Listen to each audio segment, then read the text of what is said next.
¿Cuál es la verdadera alegría del cristiano? Muchos confunden alegría con temperamento. No es así. Otros confunden la verdadera alegría con diversión. Y es por eso que van muchos en busca de placeres pensando que eso da alegría. Claro que da una alegría momentánea. Y esa es una alegría esclavizadora porque hay muchos que se hunden en placer y diversión y no pueden vivir sin eso porque si no, no son felices. Verdadera alegría tiene que ver con paz en el corazón, con tranquilidad, con una visión, con tener una visión diferente de la vida, porque hay esperanza en el corazón. La verdadera alegría tiene que ser expresada en nuestra vida cuando hay calma y cuando hay paz. ¿Un cristiano puede verdaderamente ser feliz a pesar de las circunstancias? Sí, cuando tiene una visión completa de Dios.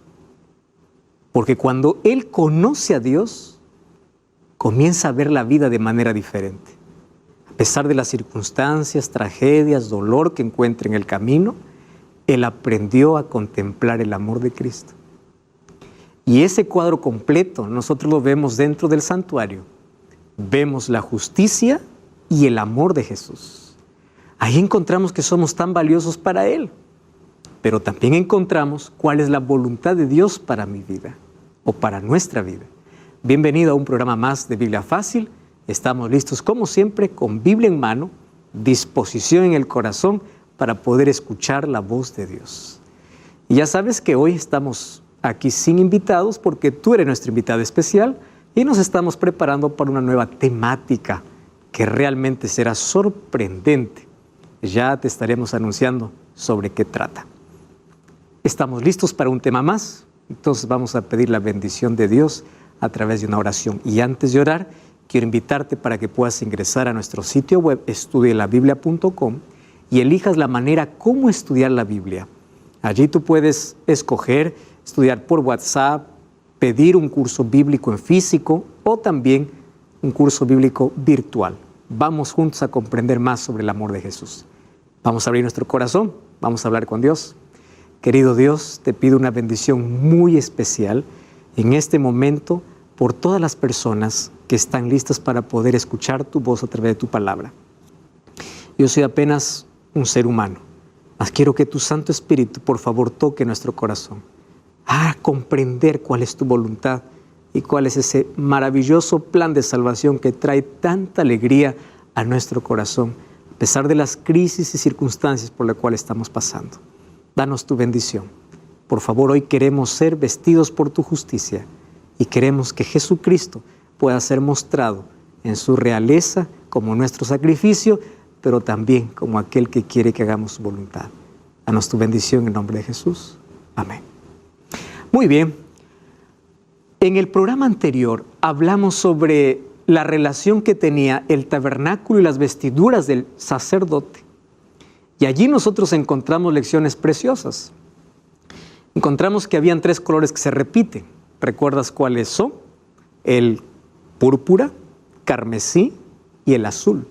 Vimos que el púrpura representa la realeza de Cristo, el carmesí representa el sacrificio de Cristo y el azul, la voluntad que nosotros debemos hacer o la voluntad de Dios para nosotros, que es la santificación y expresada ¿dónde? En su ley.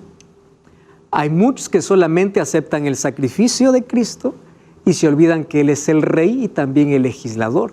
Todo eso ya vimos en el programa anterior. Y hoy queremos analizar un poco más sobre esas vestiduras, pero sobre todo cómo se relaciona con nuestra vida y con la alegría que tiene que ver en nuestro corazón. Vimos que a través de Cristo es la única manera como nosotros podemos llegar al cielo. Él dijo, yo soy el camino, yo soy la verdad y yo soy la vida. Cuando Él dijo, yo soy el camino, vimos que según Romanos 7:2 y Romanos 10:4, la finalidad de la ley es conducirnos a Cristo, mostrarnos el camino.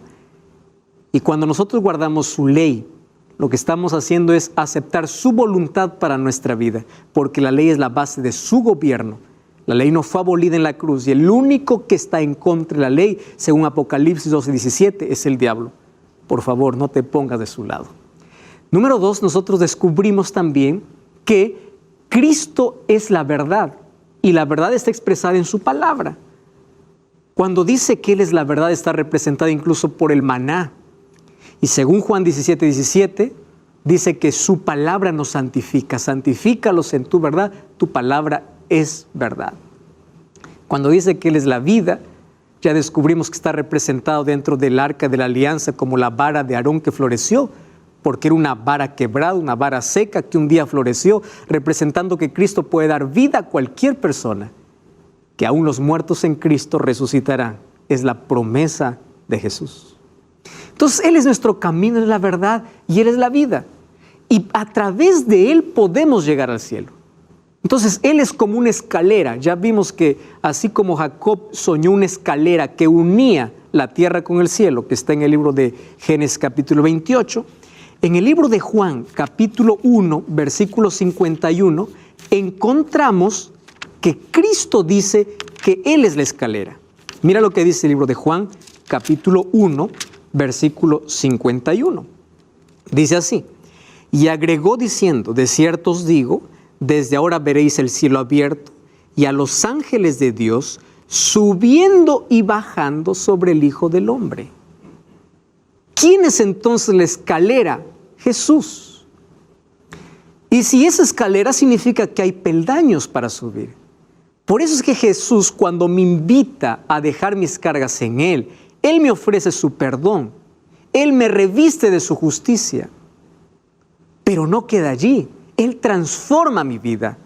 Y Él quiere que caminemos juntos. Y la vida cristiana es una vida de progresión, donde cada día al caminar con Cristo, su voluntad es reproducida en mi vida, su carácter reproducido en mi vida. Y eso es la justicia de Cristo representado por el lino fino, representando la justificación. Pero la justificación me lleva a un peldaño más, que es el camino de santificación. Y la santificación es un camino de obediencia, donde mi corazón se coloca en armonía con su voluntad y su voluntad está expresada en su ley.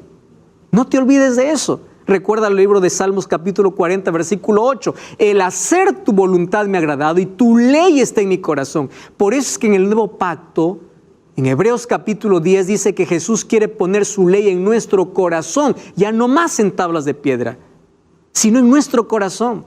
Porque ese es el ideal de Dios, que nosotros podamos vivir en armonía con Él. Entonces, vida cristiana es una escalera donde comienza por la justificación representado por el lino fino, que era la vestidura del sacerdote, y esa justicia que es dada por Cristo y representada en acciones de los santos, dice Apocalipsis 19:8, que representa el lino fino. Pero también la santificación es hacer su voluntad. Por eso Mateo 7:21 dice, no todo el que me dice Señor entrará en el reino de los cielos, el que hace la voluntad de mi Padre. ¿Cómo sé que hago su voluntad? Obedeciendo su palabra, guardando su ley. Eso es hacer la voluntad de Dios. Nuevamente volvemos a Salmos 48. El hacer tu voluntad, Dios me agrada y tu ley está en mi corazón. Por eso Jesús dice, no importa si usan mi nombre para echar fuera demonios. Lees Mateo 7:21, vamos a leer mejor porque el texto es muy claro. Dice así, no todo el que me dice Señor, Señor entra en el reino de los cielos, sino el que hace la voluntad de mi Padre. Muchos me dirán, en tu nombre profetizamos, echamos fuera demonios, y yo les diré, apartaos de mí. ¿Pero por qué? ¿Acaso no dijeron que eran creyentes? ¿Acaso no aceptaron el sacrificio de Jesús? Aceptaron su sacrificio, pero no aceptaron caminar con Jesús. Porque no solamente acepta su justificación, Él quiere caminar contigo y quiere llevarte por el camino de santificación hasta el día de glorificación, que será cuando Cristo regrese y toda nuestra mente y nuestro cuerpo sea transformado y pueda ser arrancado de nosotros la naturaleza de pecado para vivir para siempre en la presencia de Dios. Ese es el camino de salvación y ese plan está revelado ¿dónde? Dentro del santuario. Ahora fíjate una cosa, es interesante que en esta escalera hay peldaños. No debemos quedarnos en el primer peldaño, tenemos que caminar con Cristo. Por eso Jesús dice en Mateo 11:28, venid a mí todos, ven a mí con tu problema, con tu alcohol, con tu cigarro, con tu droga, yo te voy a transformar. Pero también dice, vamos a caminar juntos y te colocaré un yugo. ¿Cuál es ese yugo? para que nos hace caminar al lado de Cristo, su palabra y su ley. Es así que descubrimos la voluntad de Dios y es así como se reproduce el carácter de Dios en nuestra vida. ¿Qué sucede cuando una persona camina con Cristo? Se torna obediente. No porque la obediencia salva, la obediencia es un fruto de la fe. Y la fe sin obras es muerta. Y la fe no anula la ley de Dios, así dice Romanos 3:31. Por la fe anulamos la ley de ninguna manera. Ahora, acá hay un asunto interesante.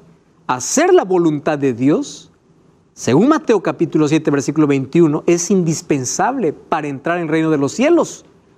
Yo acepto su gracia, pero la gracia que salva es la gracia que transforma y me coloca en armonía con su voluntad, expresada ¿dónde? En su palabra. Entonces, tus creencias tienen base bíblica o tradición humana. El día que guardas está en la Biblia o lo que la iglesia dice o lo que un líder dice. ¿Dónde está? ¿Está basada tus creencias en la palabra de Dios? ¿Estás haciendo la voluntad de Dios? Es el camino de santificación. Ahora, qué interesante, cuando una persona camina con Dios se torna obediente. Mira lo que dice Génesis capítulo 26, versículo 5. Dice que Abraham caminó con Dios, ¿verdad? Sin embargo, ¿qué sucede cuando una persona camina con Dios? Hace la voluntad de Dios. Mira lo que dice el libro de Génesis capítulo 26, versículo 5. Por cuanto oyó Abraham mi voz, guardó mi precepto, mis mandamientos, mis estatutos y mis leyes. ¿Quién está hablando? Dios. ¿Qué hace una persona que camina con Dios? Es obediente, guarda sus mandamientos, sus estatutos y sus leyes. Tú dices, pero pastor, la ley de Dios desaparece en el libro de Éxodo. Y Abraham no conocía la ley de Dios dada por medio de Moisés. Es que Dios colocó siempre su ley en el corazón. En Éxodo capítulo 20 aparece la ley de manera escrita en tablas de piedra, pero su ley fue eterna. Por eso que su ley no fue dada para el judío. Su ley es dada para todo aquel que quiere ser fiel a Dios. Y ahora lo vamos a descubrir mucho mejor en lo siguiente. Presta atención aquí.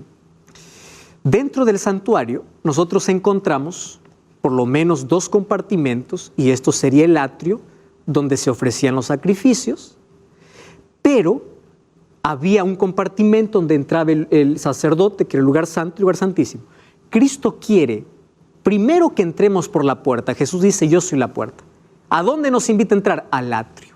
Cuando entramos en el atrio, ¿qué cosa aceptamos? Su sacrificio.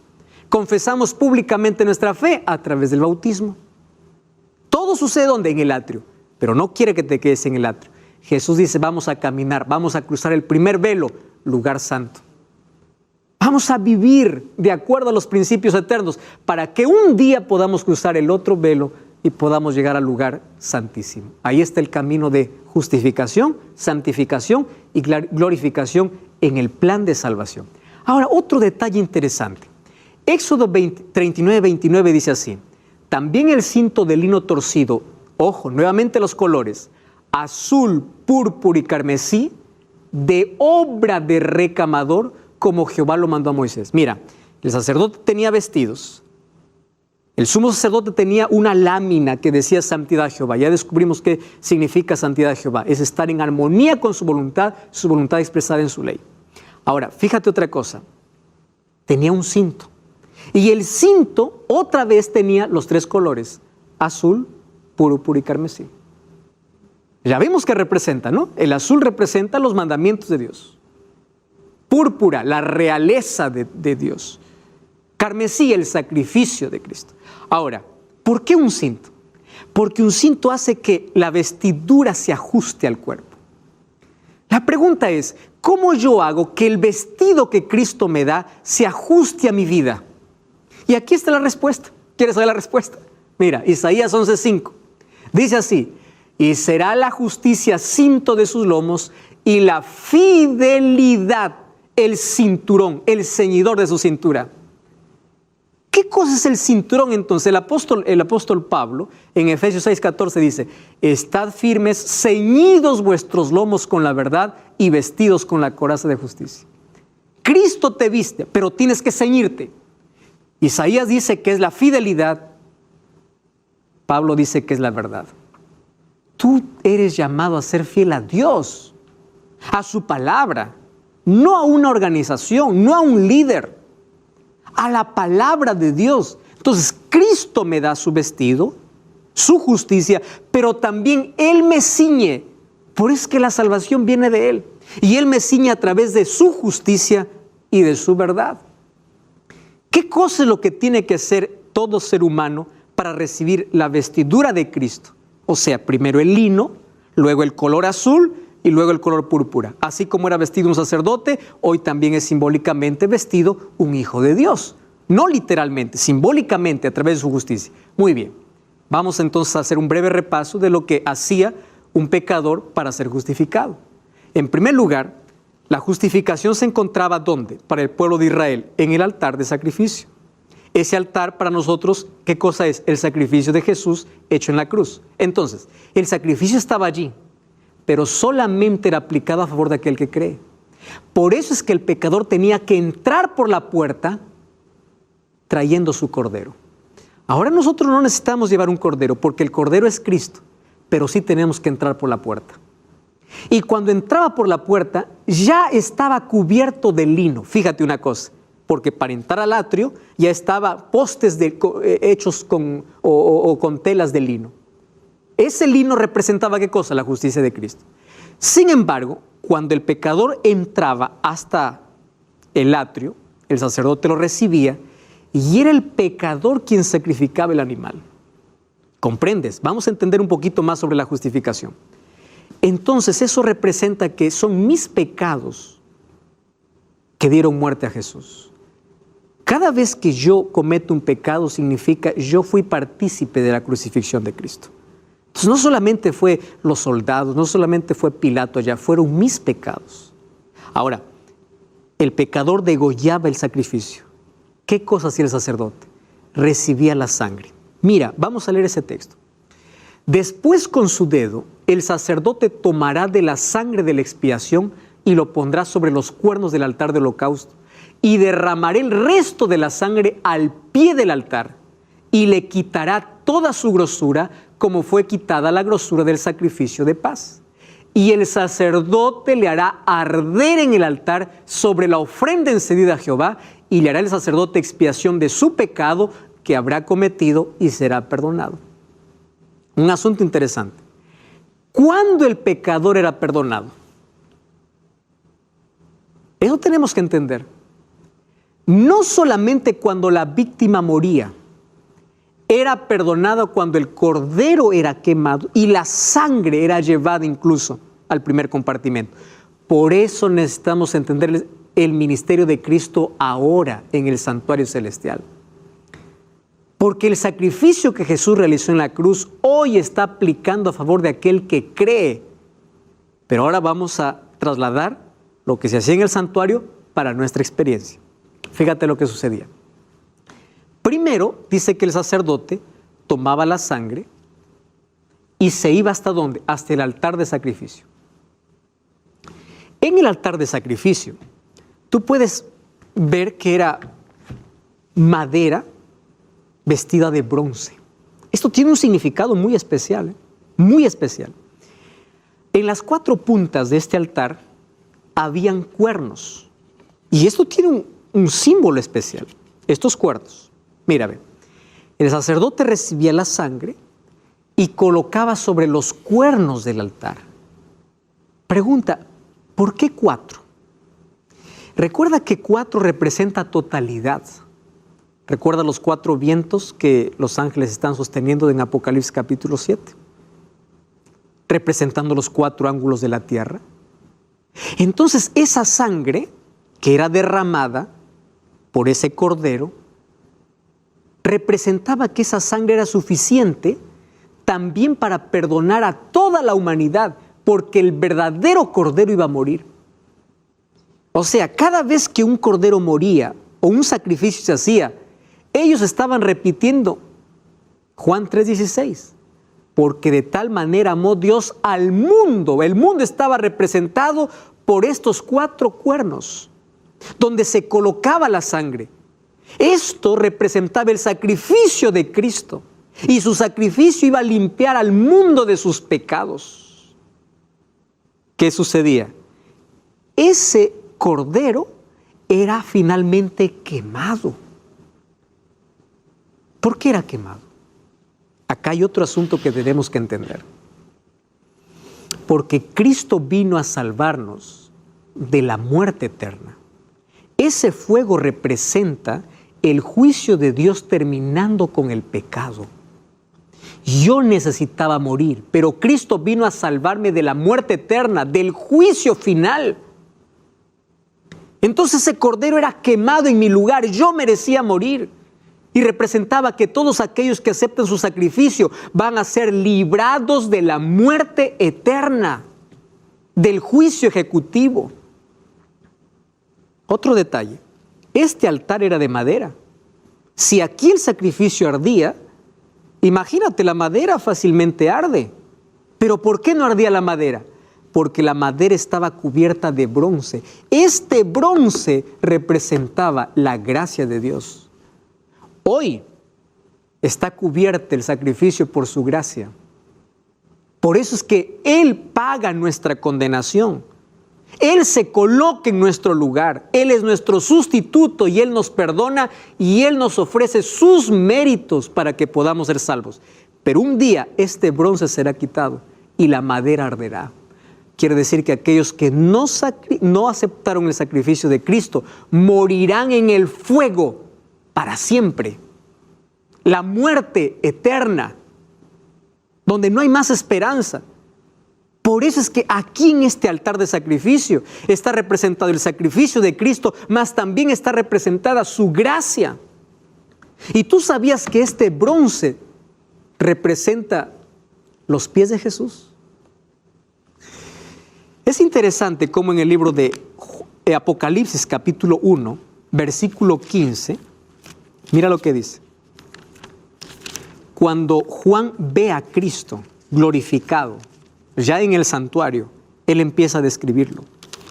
Apocalipsis capítulo 1, versículo 15, dice así: sus pies eran semejantes al bronce. ¿De qué era el altar de sacrificio? Madera con bronce. ¿Y cómo eran sus pies? Dice, era como bronce. Es decir, para yo aceptar el sacrificio de Cristo, tengo que llegar hasta ese altar de bronce. Y ese altar de bronce, ¿qué representa? Los pies de Jesús.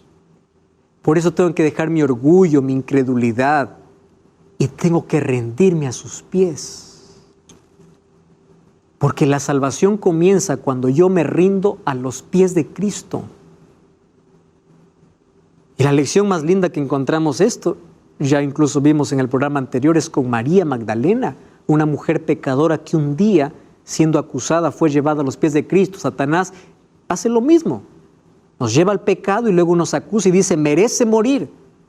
Pero nadie que está a los pies de Cristo muere. Porque a los pies de Cristo hay vida. A los pies de Cristo hay gracia. Ahora, otro asunto. Jesús allí usa su misericordia porque está a sus pies. Nadie que esté a los pies de Cristo finalmente perece. Absolutamente nadie. Y acá hay un detalle importantísimo. Ella allí fue justificada porque recibió el perdón de Dios. ¿Y cómo es que ella recibió el perdón de Dios? Jesús le dice, ni yo te condeno, vete y no peques más. En otras palabras, yo te doy mi gracia, te estoy dando una nueva oportunidad, pero no continúes en el pecado. Eso significa andar en la voluntad de Dios. Por eso es que la ley de Dios no es anulada por la gracia de Dios.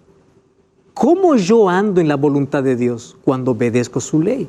Lo que Jesús le está diciendo es, no peques más, vive en armonía con los principios de mi voluntad. Eso es lo que le está diciendo Dios a María.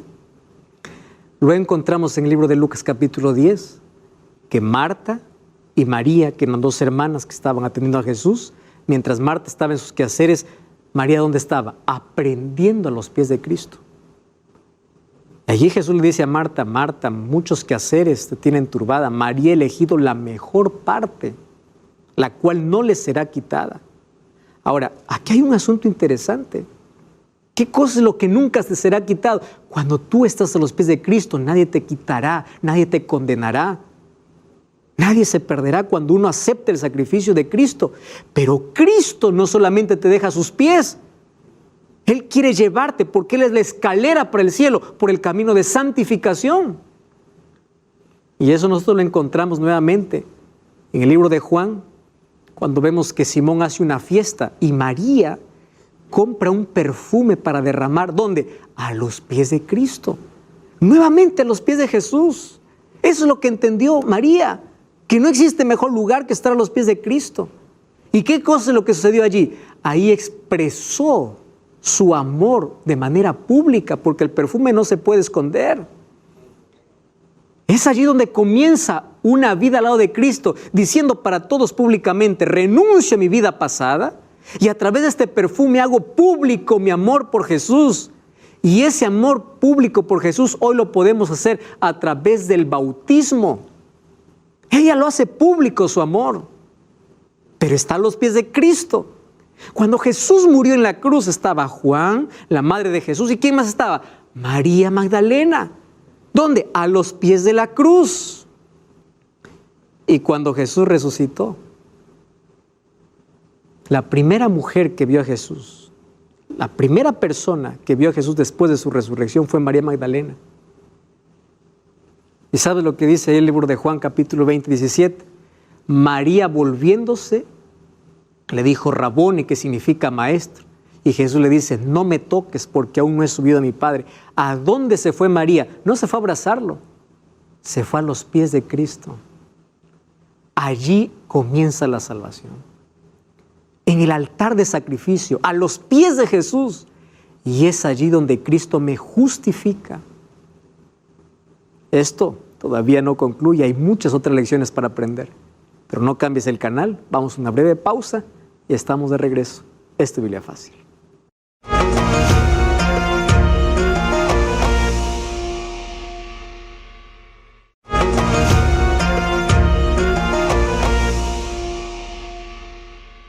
Estamos de regreso, esto es Biblia Fácil. Hoy estamos comprendiendo sobre el plan de salvación revelado a través del santuario.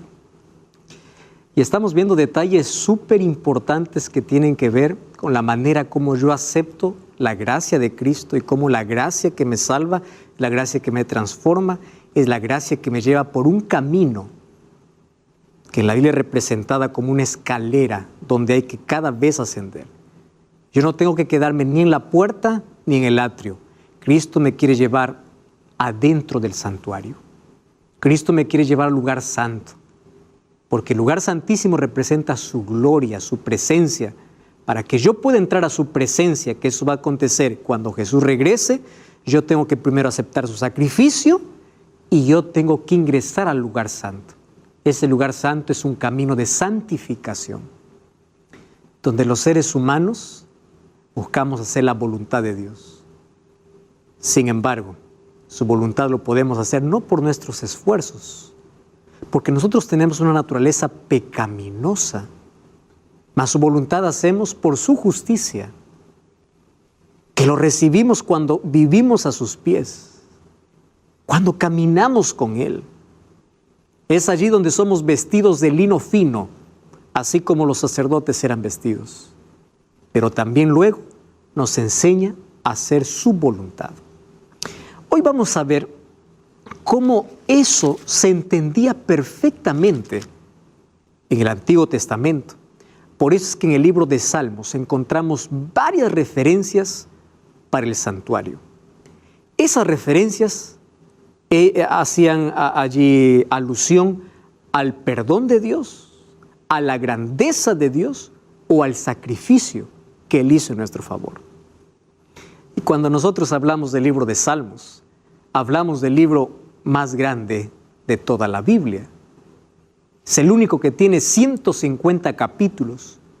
Para nosotros se llama Salmos, más el nombre verdadero de este libro es el Tehilín. Y Tehilín, ¿qué cosa significa? Cánticos de adoración. Y tú sabías que Salmos en sí es un libro que está compuesto por 5 otros libros que son subdivisiones de este libro. Entonces, Salmos sería una compilación de 5 libros. El primer libro estaría allí desde, vamos a ver, desde el capítulo 1 hasta el versículo 41. Segundo libro, desde el capítulo 42 hasta el versículo 72. Tercer libro, desde el capítulo 73 hasta el capítulo 89. El cuarto libro, desde el capítulo 90 hasta el capítulo 106. Y el último libro, desde el capítulo 107 hasta el capítulo 150. Ahora, ¿qué cosa es importante analizar dentro de este libro de Salmos? Es que este libro era el himnario del santuario. O sea, los israelitas cuando iban para el santuario a adorar, ellos cantaban las letras o las estrofas de lo que hoy llamamos salmos.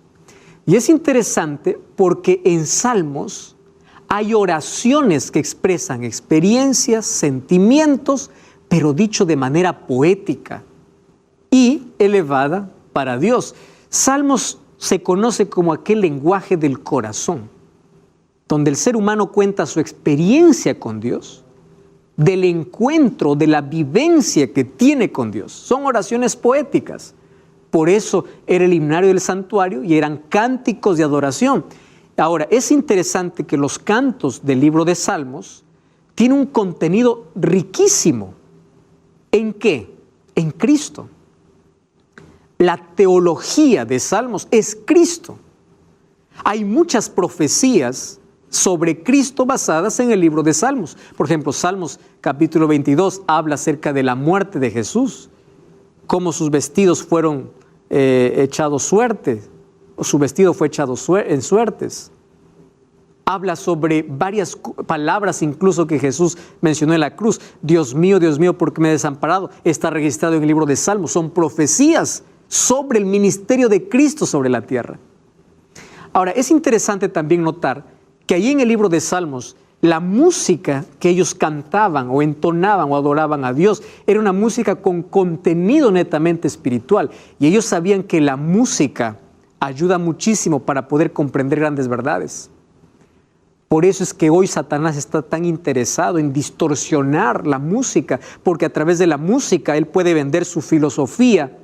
Y hoy vemos tantos jóvenes y adultos allí teniendo en su mente tanta música que tiene una filosofía de vida totalmente contraria a la voluntad de Dios.